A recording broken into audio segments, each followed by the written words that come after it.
For more than 40 years, restaurants were the place where my mind worked best. I understood their movement. I understood the language behind the language. I could walk into a dining room, a kitchen, a bar, a server station, or a manager's office and begin noticing the things other people missed. I could feel when a shift was prepared and when it was already in trouble. I could recognize when a guest was disappointed before the guest complained. I could see when a server was overwhelmed, when a manager was avoiding a problem, when a cook had stopped trusting the front of the house, or when a team was depending too heavily on one capable employee to hold everything together. Restaurants made sense to me because I had spent most of my life learning them. I did not learn the industry from a distance. I did not begin with a business degree, a training department, or a carefully designed professional plan. I learned from the floor up. I worked in family-owned restaurants, taverns, high-volume operations, fine dining establishments, upscale concepts, and hospitality environments across the United States. I experienced the industry through its pressure, its personalities, its unwritten rules, its mistakes, and its extraordinary moments of human connection. I worked through long shifts and difficult nights. I learned what it meant to be new, what it meant to be uncertain, and what it meant to have to figure something out because no one had explained it properly. I learned what excellent service looked like. I also learned how often excellence existed because of one particular person rather than because the restaurant had created a reliable way of producing it. For most of my career, all of that knowledge lived inside me. It lived in memory, instinct, observation, pattern recognition, and experience. Then, I had an accident. I did not go to a doctor afterward. That decision became part of the turning point in my life, although I did not understand the full significance of it at the time. I kept going. That was what I knew how to do. Restaurant people learn to continue through discomfort, exhaustion, pressure, and disruption. We learn to finish the shift. We learn to solve the immediate problem. We learn to put the guest first, cover the empty position, carry the tray, answer the question, calm the table, correct the ticket, and keep the operation moving. Sometimes that strength helps us survive. Sometimes it teaches us to ignore what needs attention. After the accident, I began to recognize that my brain did not work as well as it had before. That is not an easy thing to admit, especially when so much of your professional identity has been built around knowing what to do. My knowledge had not disappeared. My experience was still real.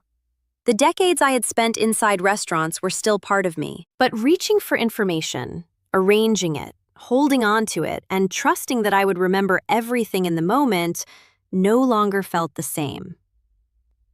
I could no longer assume that the things I knew would always be available to me exactly when I needed them.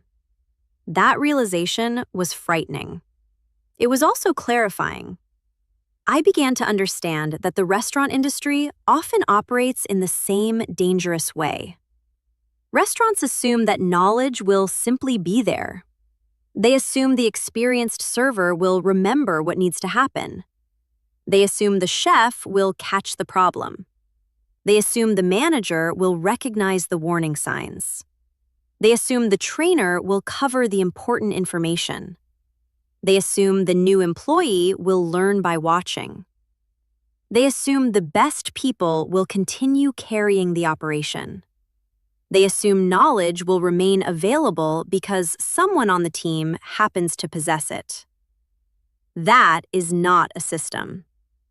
That is dependence, and dependence is fragile. My accident forced me to confront that fragility personally.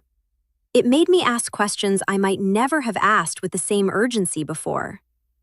What happens when the knowledge is stored only in one person?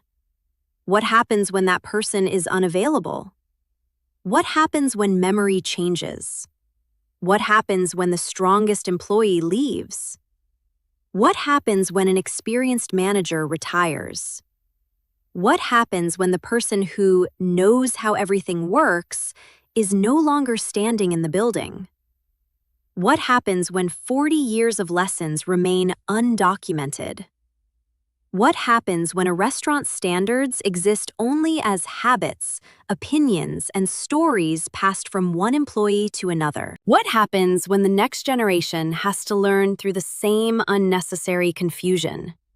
Those questions became the foundation of 3C Squared. I did not build 3C Squared because I suddenly decided that I wanted to own a consulting company. I built it because I realized how much valuable knowledge can disappear when it is not given structure. I built it because I had lived through more than 4 decades of restaurant lessons and could see how easily those lessons could be lost. I built it because I understood that experience alone is not enough. Experience must be examined, organized, explained, tested, and transformed into something another person can use. I built it because I no longer wanted hospitality to depend on memory, instinct, personality, or luck. My first lessons in responsibility. One of my earliest memories involving food service happened when I was around 8 years old. It was the first time I remember serving a plate of food. A young child fell and injured the area around her mouth. The memory stayed with me because it showed me, even at a young age, that serving food is never only about carrying a plate from one place to another. There are people attached to every action. There are consequences. There is responsibility. A restaurant employee may perform hundreds of actions in a single shift. Place a plate, carry a drink, move a chair, enter an order, answer a question, walk through a doorway, clear a table, call behind someone, wipe a spill, warn a coworker, confirm an allergy. Each action can look small until something goes wrong. That early memory became one of the first pieces of my hospitality philosophy. Care is not decoration. Care is attention. Care is preparation. Care is noticing what could happen before it does. Care is understanding that the guest, the coworker, the food, the equipment, and the environment all deserve our awareness. Long before I had the language of 3C Squared, I was learning what care meant. Learning the industry through experience. My career gave me the opportunity to see restaurants from many positions and many perspectives. Every role teaches a different truth. The guest sees the dining room. The server sees the table. The host sees the door. The bartender sees the pace of the room and the emotional temperature of the guests. The food runner sees the distance between the kitchen and the table. The busser sees what happens after the attention moves elsewhere. The cook sees the demand behind every ticket. The dishwasher sees the volume the rest of the restaurant leaves behind. The manager sees how every problem begins to connect. The owner sees whether the entire operation can continue. When people remain trapped inside one role, they can begin believing that their pressure is the only pressure that matters.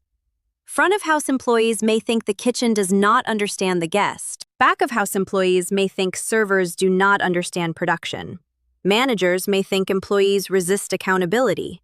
Employees may think managers do not understand the work.